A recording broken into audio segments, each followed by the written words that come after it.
stitch that we are going to thread for and stitch out on the Baby Lock Vibrant is a 4-thread overlock. So with this stitch, I am going to use both of my needle threads and my upper and lower looper. So let's open up our front cover, and I'm going to go ahead and open up the side door also so that I have full exposure to my upper and my lower looper positions. Let's start with that lower looper, and we're going to take it through the guide on our antenna underneath our pre-tension guide, and then we are going to slide it into our tension disc. Come down to our first guide here, our hook on this side, and you can see again we're using blue thread, so we're just going to follow all these little blue markings. Here's our first blue dot. I'm going to go ahead and slide that thread up into that position. Then our next guide is here to the right, and we're going to slide from the right to the left with that thread. Now it's in that hook. And our last guide is actually on our lower looper. And to see that, we will turn the hand wheel towards us. So the last guide is this guide at the end of the lower looper. If I keep the thread at the base and slide that thread simply straight up, it is now in the correct guide. To see the eye of the looper, I'm going to turn the hand wheel towards me again and thread the eye of the looper from front to back, placing the thread in the eye. Now I'm going to grab the thread, and this is where you might want to use tweezers if you have difficulty grabbing those threads. Bring that to the back side. That is the lower looper. Our next looper to thread is the upper looper in the green. We're going to go ahead and take the thread from our spool, bring it up through our thread antenna, and again underneath that pre-tension disc, and you'll hear a little click, and you can actually see the thread slide into position. We're going back into that lay-in tension disc, and we're going to come to the second guide down here. This is for our lower looper, this is for our upper looper. Now we're going to again follow those green dots. I've got a green dot right here. I'm going to slide that thread up, and then this is our next guide. To thread in this guide, I have found it best to come around to the back side and just slide it underneath that little spring. I'll show you that again. I come to the back side just like this and slide that thread forward, and it's caught into that little guide. Now we are ready to thread the eye of the upper looper. We're going to turn the hand wheel so that we can see that eye and make sure that that lower looper thread is out of position so we can take that thread through that eye. Or that presser foot again, and we're going to go from thread from front to back. Slide that thread through the eye. Here's our thread, and again, if you have difficulty, tweezers are always a plus to use. And we'll grab that thread, and we're going to pull it to the back side. Now, when I'm actually threading a serger, I do like to do what I call a dry run. And what this dry run does is it ensures that my lower looper thread and my upper looper thread are crisscrossing and connecting so that I'm actually forming that stitch. And you can see that lower looper thread is sliding across that upper looper. So I know that that upper looper is carrying that lower looper to the position it needs to be. So everything looks good, and now I'm ready to thread my needles. To thread my needles, I'm going to go ahead and close both doors. I don't need those doors open to do that. And I'm going to start with the right needle, or in this case, the orange thread. We're going up through the thread antenna. And in this case, we don't have a pre-tension guide at the back, but we do have a pre-tension guide above the tension dial. Slide the thread from the left to the right, and then we're going to go to the right-hand side of this tension dial. So it's almost clockwise motion. We're coming around to the right, up towards the top, and then I'm going to bring it back down. And that actually gets that in that tension disc and somewhat in that, there's a little pre-tension or tension check spring in there that the thread's going to sit in. Now we're going to go underneath this guide and on top of this hill right here. So you're in a sense going under and over. Now next we are going to thread right above the needle, and The easiest way to do that is to simply loop your thread around your finger, take it to the right, slide it on top of that shelf, and then simply pull, and you're where you need to be in that tension, or in that guide, excuse me, above the needle. Now let's thread the needle. And for threading the needle, you're going to go from front to back. Slip it through the eye of the needle. You're going to grab that thread and simply pull. And I always try to pull all my threads to the back and underneath my presser foot so that they're out of the way. And by placing them underneath the presser foot, what it does is it keeps those threads from accidentally being caught by my hand or my sleeve as I'm threading. The last position that we need to thread is that left needle. We're going to take the thread from that spool up through, again, that tension guide. And again, we don't have that pre-tension at the back, but we do have one in front. We're going to slide from the right to the left. And again, we're going to go clockwise around this tension dial. So we're going to come to the right, we're going to slide underneath, we're going to go to the top, and then come back around. And now I'm ensured that I'm in that tension disc. Come underneath the hill. Now we're going to go over both of these guides here, the right guide and the left guide. And again, we're going to have to place our thread on that shelf and in that guide right above that left needle. So I slide across that guide and then I simply pull, and that way I ensure that I'm in that guide. The last thing, or the last position to thread, is the needle. I'm going to clip my thread to ensure that I have a nice clean edge. We're threading from the front to the back. Find that needle eye, and we will thread our needle. There's my thread. I'm going to simply grab that, and I'm going to pull that to the back. And again, I place everything underneath that presser foot so that I can make sure that everything is where it needs to be when I start to sew. You need to make some changes to things like our stitch length and our tension and our cutting width. In the instruction and reference manual, you'll find on page number 28 a great setting chart that goes through all the different stitches.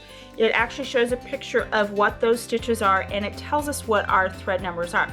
We're using a 4-thread overlock, and if we look at the settings provided in the instruction manual, we will see that we are using a left and right needle, and that we need to probably place our tension just to start with on the left and right needle at 4, and I've already got that set at 4.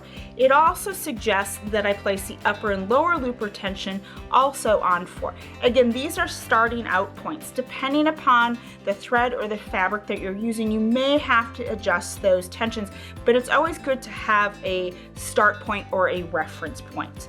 It's then telling me that my cutting width dial should be set at 6, and the cutting width dial is on the left hand side, and you're just going to align the number 6 with the little dot or the little dash that sits there. Then if we look at our stitch length, it's telling me that that stitch length needs to be at 2.5. And again, I'm going to find that little dot in between the 2 and 3 and align it with the point on the side of my machine. The last adjustment that I'm going to look at is our differential feed, and that is set at a number 1. And we're going to make sure that our differential feed, and that's located on the right hand side, is in that number 1 position. Because I'm going to have fabric scraps as I'm cutting falling all over, I don't want them to fall on my table, so I'm going to go ahead and put the trim bin in place. And again, we're going to align that notch with a hole on the working table or cutting table, and I'm going to snap it in place right here. Now everything that comes off as I'm cutting will fall into my trim bin.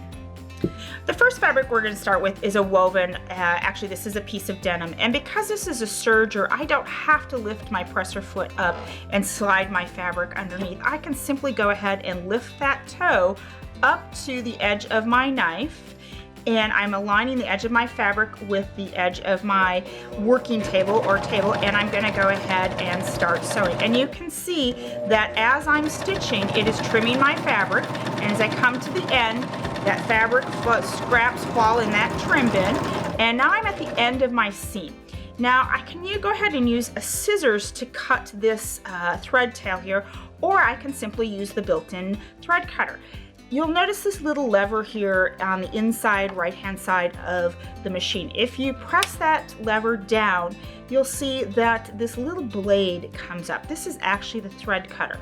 slide that thread right behind that thread cutter, pull, and release the thread cutting blade. And here is my beautiful 4-thread stitch. Perfectly balanced. Let's take a look at the same stitch on a piece of cotton, and then we'll start to identify some of the needle positions and the looper positions to explain a little bit about tensions. So again, I placed that piece of woven cotton underneath the presser foot, and I'm just stitching. I'll stitch to the end. I've got a nice little thread tail. Again, press down on that lever, slide it underneath the thread cutter, and now I've trimmed my thread, release the lever. Here is my beautiful 4-thread stitch. Let's take a look at this stitch. The first thing we want to take a look at is that we have a color coding system on our machine. We have the left needle is in red, the right needle is in orange, our upper looper and our lower looper. What I did when I first started using a serger that had adjustable tensions was I set my thread colors up in the same manner as the color coding on the machine. What this helped me do was identify those positions to see if a tension needed to be adjusted. I could find it easier. You can see right here, that is our orange thread, which is our right needle thread. Right in here is our red thread, which is our left needle thread. On top, you can see this is our green. Those are the loops that go from that far left needle, caught by that needle, caught by the right needle, and to the edge of the fabric. That is our upper looper. If we turn the fabric over and take a look at the back side, you'll notice that the thread on the back side is mainly blue, which is our lower looper. You can see tiny little dots here of that orange thread, which is that right needle thread. And our threads are perfectly balanced, meaning our upper and lower looper meet on that fabric edge. So this is a perfectly balanced stitch. If I would have needed to have made an adjustment, I would have looked at what thread and what position it was in.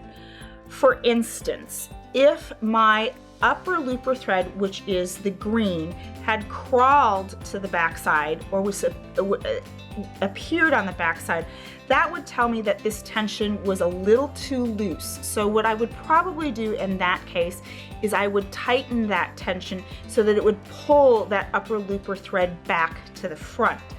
But I also may have to loosen that lower looper tension so that that thread can be pulled to the front side. In the instruction and reference manual, you'll find a page that goes through the various scenarios of what happens to your thread and what tension adjustments to make. As we go through stitches on this machine, I'll go through further these tensions and how they can be used to actually alter a stitch rather than balance a stitch. I have found through experience that on most woven fabrics, there are very few times that I have to adjust these tensions, but it's nice to know that I can.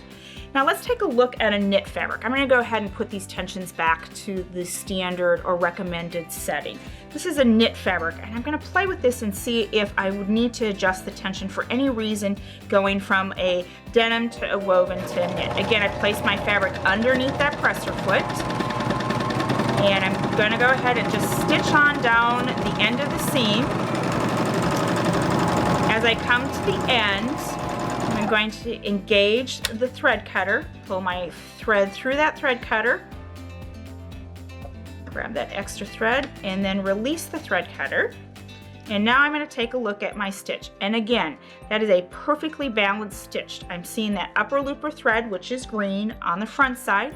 I'm seeing a straight stitch with my right needle thread, and I'm seeing also a straight stitch with a little tick on my red needle thread. And then on the back side, that is my upper looper thread that is all blue across the back, and my upper and lower looper thread meet on the edge of that fabric. You can see that nice, beautiful connection between those two threads along that edge of fabric, and that is on a knit fabric. So again, when it comes to the 4-thread with the standard settings, from a denim to a cotton to a knit, I really didn't have to do a whole lot of adjustment to my tensions.